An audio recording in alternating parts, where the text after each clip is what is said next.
Dear Mama, salamat ha.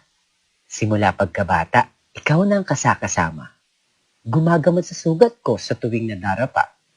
Unang nagturo sa akin kung paano magsulat at magbasa. Minsan nga, napapalo mo pa.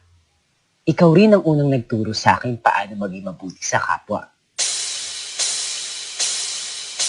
Sorry, Mama, kung matigas ulo ko. Di nakikinig sa mga payo mo. At pabalang kung sumagot sa'yo, di ako perpekto. Di rin ako yung tipo na nag-I love you sa'yo, pero laman ka ng panalangin ko. Na sana,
Mama, kung pwede lang pigilan ang pagtakbo ng orasan.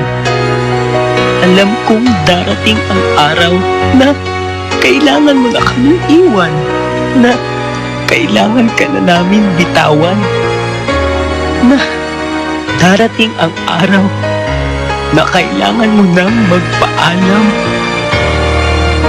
Ikukwento ko sa magiging anak ko kung gaano ka kabuting ina.